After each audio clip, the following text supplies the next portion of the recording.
If you don't know me, which you probably don't, my name's Millie. I run a vintage shop called Mank Vintage. I'm really excited to talk about trends, my trend predictions for the upcoming season, autumn, winter. We're pretty much already in autumn. These are things that I think have already been gaining traction throughout the year and we're going to see more of. If you're like me and you love trend prediction videos and other fashion lifestyle content, do hit subscribe. Think trends, lookbooks, maybe some pop culture deep dives. It's going to be fun. Okay, the first thing I'm going to talk about, I wasn't going to include in this video because it's been very prominent throughout this whole year, and I just think it's going to become, and definitely already is becoming, more of an influence within the fashion community. But this is mod.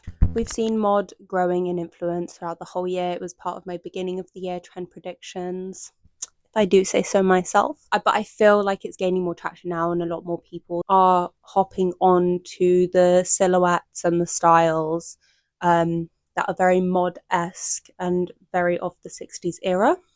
A couple brands that have definitely taken this influence and ran with it in the best possible way, and I think actually boosted the influence of this trend. Two brands come to mind, one being Aradazzi. Aradazzi's recent campaign shoot, whatever you want to call it, for their new designs, spot on. A lot of the structures and silhouettes from mod clothing are very much wardrobe staples, and I think the shapes, specifically in mod dresses and blouses and peacoats, are timeless. Many Clothes is another one. You might have seen their mini dresses, and I think the biggest piece that we're going to see through autumn and winter that is indicative of this period are peacoats and big buttons. Speaking of buttons, that brings me on to my next trend prediction, which would be button details, and specifically pearlescent buttons. Like over the last year, we've seen buttons in a very much DIY sense, people using them to accentuate their more basic items. I'm gonna find the girl who made this. She handmade a whole button mini skirt. Stunning.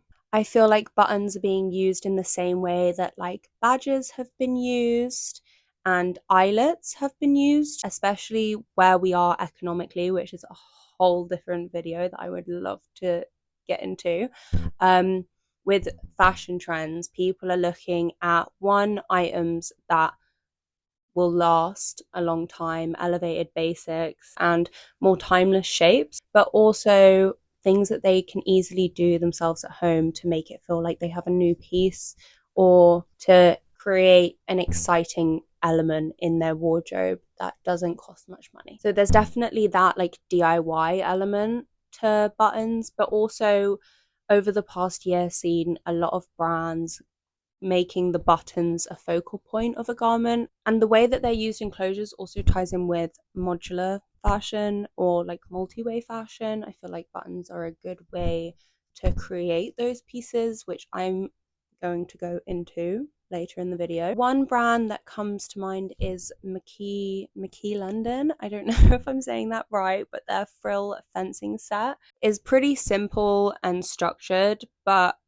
creating the buttons as a focal point, like I've been saying, I feel like they've done this really well whilst keeping a sort of timeless silhouette. There is another brand that I can't remember the name of, but I'm going to search it and put it on the screen now, that does these incredible like double button up, I want to say like sort of Asian style blouses. I don't know if that is correct, but I feel like it is. Buttons on those more structured silhouettes is basic but elevated, and the only part of that I feel like is going to fade is specifically pearlescent buttons, because I feel like they do have a time and a place, and it's not necessarily an everyday wear all the time throughout every trend cycle. Also, just adding in with buttons, large button motifs, I think are having a bit of a spotlight, especially with the mod 60s. I feel like we've been seeing like a slight bit of like circus influence coming in, and I've really only noticed this in the last couple of weeks. I feel like the big buttons have a place in that influence as well. Okay, I've ditched the mic. Anyways, onto the next, modular or multi-way fashion. I don't know what or versatile fashion, I don't know what you actually call that. The big thing that I take away from this is that sustainability, versatility, and re-wearing your items is cool. I mean, it's always been cool. We know it's always been cool. If you're watching this, I'm sure you know that. But it looks like a lot of other people are getting to know that now. The main brand that comes to mind when I think about this is Me.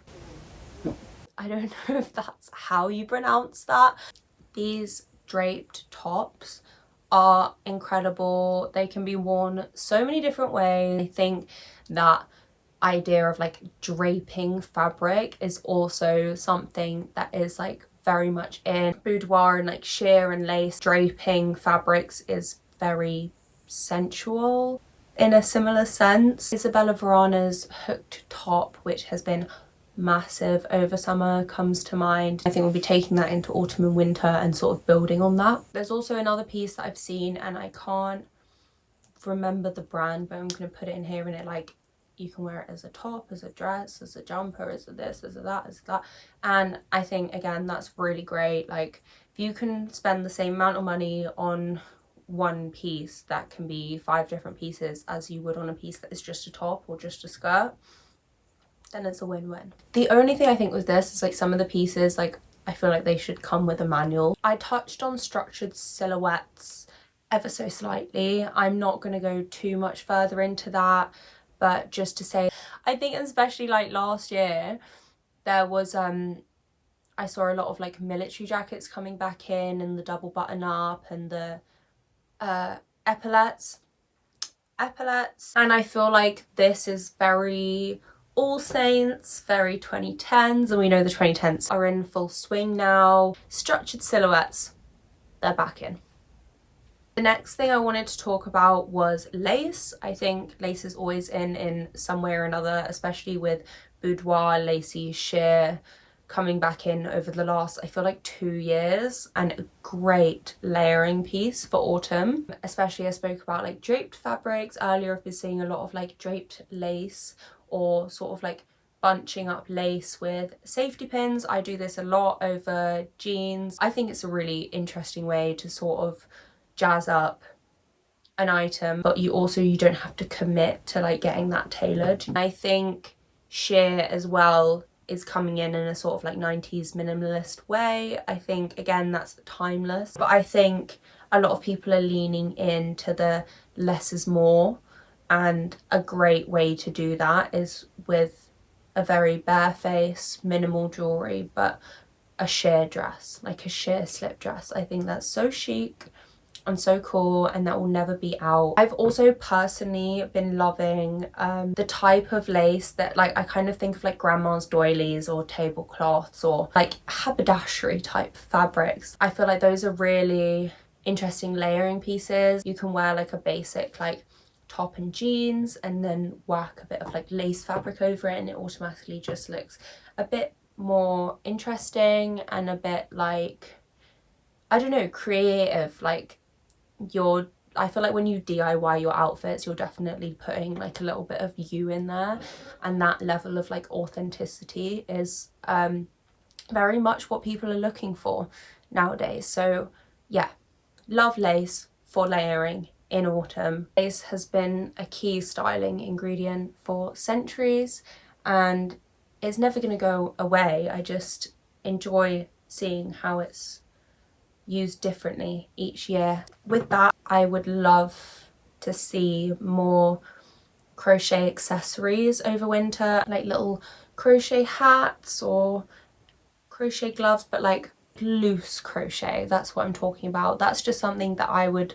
love to see more of. Lace accessories, love as well. Like, it says a lot without saying too much. Does that make sense? Okay, we're nearly at the end now, but next I'm going to talk about neon. Ugh, neon. Neon as a trend kind of rubs me the wrong way, but she's here and I think she's here to stay. So let's talk about neon a little bit. I think neon is great for like party season, winter. Like, it's not just a summer thing, but I very much feel like I'm having PTSD from like 2016 rave era of, like, when I think of neon, I just think of full fishnet bodysuits and cycling shorts and luminescent boob tubes and glitter and buffaloes. And it's just, it's not cool, because that part of the 2010s can never come back around. But it is nostalgic nevertheless, and when done in an Addison Rae Spring Breakers type of way, I can kind of get behind it. I can get behind that. I think is specifically coming into trend in terms of accessories. So wearing a very basic outfit and then just a little neon pump or a little neon kitten heel or maybe a little neon clutch. Just like a little like pop of colour, like, oh, hey, but like not too much, you know? I'm just not sure if neon is for me specifically. But I can see how that is like a nice sort of nod at the 2010s and the nostalgia without going like full batshit neon, you know? So this is my last trend prediction, and there's some subtle influence from this that I've seen throughout this year, and I did mention it earlier on in the video, and that's circus influence. I feel like this is very much not like a trend in terms of like a piece or a styling, but an overall influence. I think something that comes under this is mixed prints, which was I think we saw first last year, like coming back into trend. Polka dots, stripes, the diamond print. I've been seeing quite a lot of diamond print like tights or socks, like knee-high socks, which I think are very circusy.